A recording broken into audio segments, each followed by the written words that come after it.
నమస్తే, welcome to TV 786. మైనార్టీల సంక్షేమమే మా లక్ష్యం.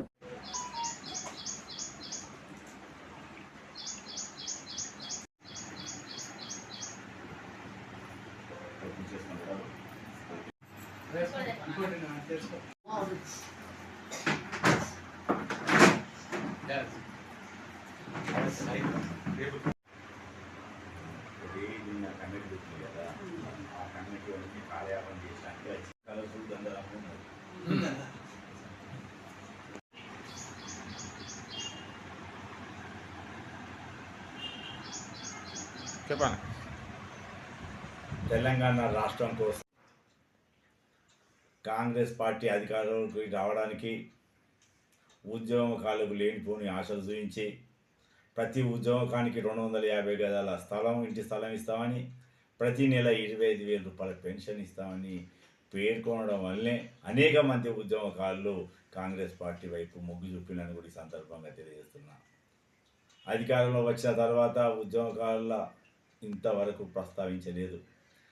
ఎక్కడైతే ఉద్యమకారుల సంఘాలు గగ్గులు పెట్టి పెద్ద ఎత్తున నిరసన కార్యక్రమం ఏర్పాటు చేస్తుంటే కంటు తుడుపు చర్యగా కమిటీల పేరు వేసి ఇవాళ అందరి అభిప్రాయం తెలుసుకుని మేము ముందుకు పోతామని కూడా తెలియపరచడం జరుగుతుంది. కమిటీ యొక్క ఉద్దేశం మరి ఆనాడు ఏ ఉద్దేశంతో మీరు 250 గజాల స్థలం ఇస్తా అన్నారు, ప్రతి నెల 25,000 రూపాయల పెన్షన్ ఇస్తా అన్నారు.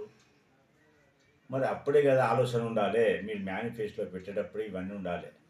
ఇప్పుడు ఏమంటాను, ప్రతి ఒక్క ఉద్యమకాన్ని గౌరవిస్తామంటాను, గుర్తింపు ఇస్తామంటాను.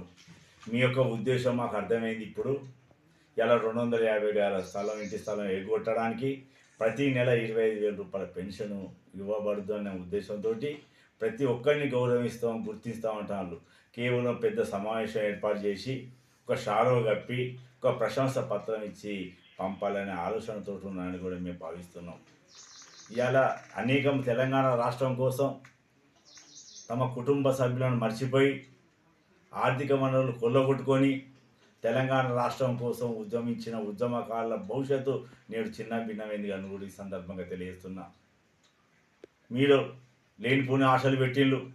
నిజంగా మా జీవనం కొనసాగుతుందని కూడా మేము చాలామంది ఆశపడ్డ వాళ్ళం ఉన్నాం.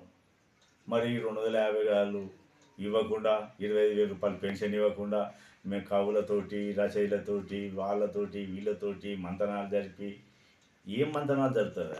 ఇవాళ ఉద్యమకారులు అంటే జైల్లో పడ్డాడు ఉద్యమకారుడు అవుతాడు. ఇవాళ ఉద్యమం అక్కడ ఎఫ్ఐఆర్ ఉన్నా లేదా చూసుకో, సండ్ర జైలు జీవనం గడిపిన వాళ్ళు చూసుకో, బైండ్ ఓవర్ అయిన తీసుకో, పేపర్ కటింగ్ చూసుకో, ఇవన్నీ చూసుకొని నువ్వు ముందుకు పోవాలి. కానీ నేను వాళ్ళతో మీటింగ్ పెడతా, వీళ్ళతో వాళ్ళ అభిప్రాయం తీసుకుంటా అంటే మేము చెప్పిన అభిప్రాయం తీసుకుంటే నువ్వు సబ్జెక్ట్ చేస్తావా? మేము చెప్పిన మా అభిప్రాయం చెప్పుకొని తీసుకుంటావా? ప్రభుత్వ విధానం ఏందున్నాలో ప్రభుత్వ విధానం మెయినాలే. నువ్వు అభిప్రాయం చేయగలిగినప్పుడు నువ్వు మేనిఫెస్టో పెట్టముందే ఇవాళ అన్ని ఆలోచించి అన్నీ చేసినాక నువ్వు మేనిఫెస్టో పెట్టాలి. ఏ మేనిఫెస్టో పెట్టి ఇవాళనే వాళ్ళతోటి ఆలోచించాలి, వీళ్ళతోటి ఆలోచించాలంటే అది ఎంతవరకు సమంజసమండి? అది కాదు కదా. ఇవాళ మా అటువంటి వాళ్ళు ఉద్యమిస్తేనే తెలంగాణ వచ్చిన తర్వాత అధికారంలో ఉండి ఇవాళ మమ్మల్ని ఇబ్బంది గురి చేస్తాను. ఇది ఇవాళ మొన్న మేము జూన్ 2వ తారీఖు నాడు తెలంగాణ రాష్ట్ర ఆవిర్భావ దినోత్సవం ఇవాళ మా మనోభావం దెబ్బతీసే విధంగా పోలీసులు వివరించాలని కూడా ఈ సందర్భంగా తెలియజేస్తున్నా. ఇవాళ కొన్ని పోలీస్ స్టేషన్లలో ఉద్యమకాలు పోతే ఆ రికార్డు ఇవ్వడం లేదు, రికార్డు చూపించడం లేదు, అసలు మీ లేనేలేమని చెప్తాను. మరి ఇవన్నీ చేసి ఆఖరికి అసలు ఉద్యమించిన ఉద్యమకారులను దెబ్బతీసడానికి అని ఈ సందర్భంగా తెలియజేస్తున్నా.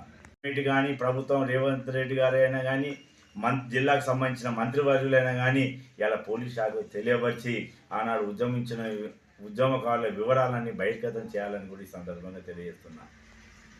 ఒకవేళ కనుక కాలయాపన చేసుకుంటూ పోయేది ఉంటే ప్రభుత్వాన్ని మనుగడ లేకుండా చేస్తామని కూడా ఈ సందర్భంగా మేము హెచ్చరిస్తాం. ఆనాడు అయితే ఆంధ్ర వాళ్ళను ఏ విధంగా పారదేనో ఇవాళ తెలంగాణ ఉద్యమకారుల భవిష్యత్తును నాశనం చేసే వారిని కూడా మేము విడిచిపెట్టమని కూడా ఈ సందర్భంగానే తెలియజేస్తున్నాం. ఇవి ఇప్పటి వరకు ఉన్న అప్డేట్స్. మరిన్ని అప్డేట్స్ కోసం స్టే ట్యూన్డ్ విత్ టీవీ 786.